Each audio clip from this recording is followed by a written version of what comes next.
Hi everyone, I'm Brooks. I'm excited to share a little bit about myself and my work with you all today. I'm an assistant professor here in the policy program, and I also do some work with a center at Columbia University where we focus on the cost effectiveness and the economic benefits of various approaches in education. So my story really starts with my grandmother. For her, food was an expression of love. She shared it with me, our family, her neighbors, and her community.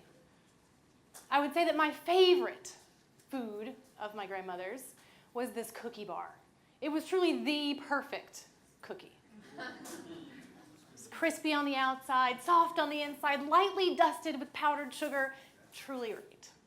So of course, as I grew up, I said, Mama, please, I want to make this cookie right. I want to share your love with my friends. I want to replicate that. She was so kind. She not only gave me the recipe, she literally gave me the 3x5 index card, right? So it has her handwriting. I can feel the love. This is going to be awesome. So I try. I start mixing the basic ingredients. I follow the basic instructions, but I find as I do that, I still have a lot of decisions that I have to make. I'm not sure, like, what does a melt mean to her? What does a melt mean to me? Does she grease the pan? What have you? I fail. I mean, I totally fail every time. Like, I make what I would call the worst cookie. Now, in education, we have some similar challenges, right? We have some outcomes. We have some things that we want to see our children and our students achieve. We have some ideas of what success means. And we know, as Jared mentioned earlier, right, we know that there are some strategies, there are some approaches that we know can help us to achieve these goals, can help our students to achieve their goals. So one example that we know that has been known to work is reducing class size. We know in Tennessee, reducing class size worked really well, especially when students had it for multiple years and for subgroups. But what we also know is when we tried to replicate this intervention in other locations, it didn't work as well. We didn't see that replication of the outcome, largely because we didn't think about the resources that are necessary to achieve that goal. We didn't think about the extra classrooms. We didn't really think about the teachers, not just any teacher, but a highly qualified teacher who's had some training and who can think about better ways to instruct students in small groups. So these discussions continue within policy. Even in our own state today, I believe that there's a current ongoing discussion about setting a class size cap. This is an important discussion, especially as we know it has a chance of working, but we need to consider the resources, or what I'm calling the costs, that are involved in achieving that outcome. Now, we can go to the U.S. Department of Education has the What Works Clearinghouse.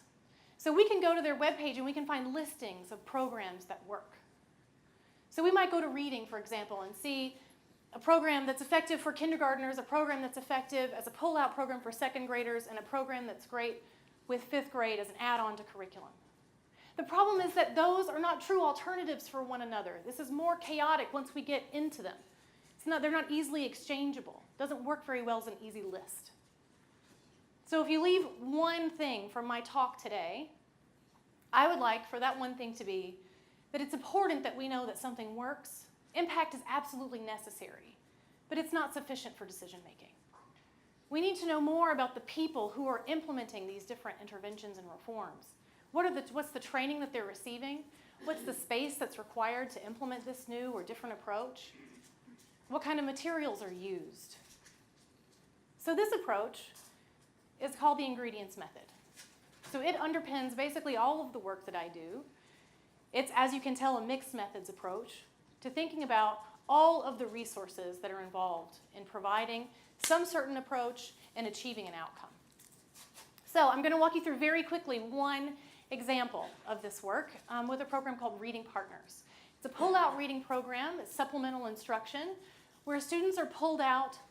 These are elementary school students. They're pulled out 2 times per week for 45 minutes for a one-on-one tutoring session. So what we found is that the tutoring session is run by a community volunteer. The program at the school site is overseen by an AmeriCorps member.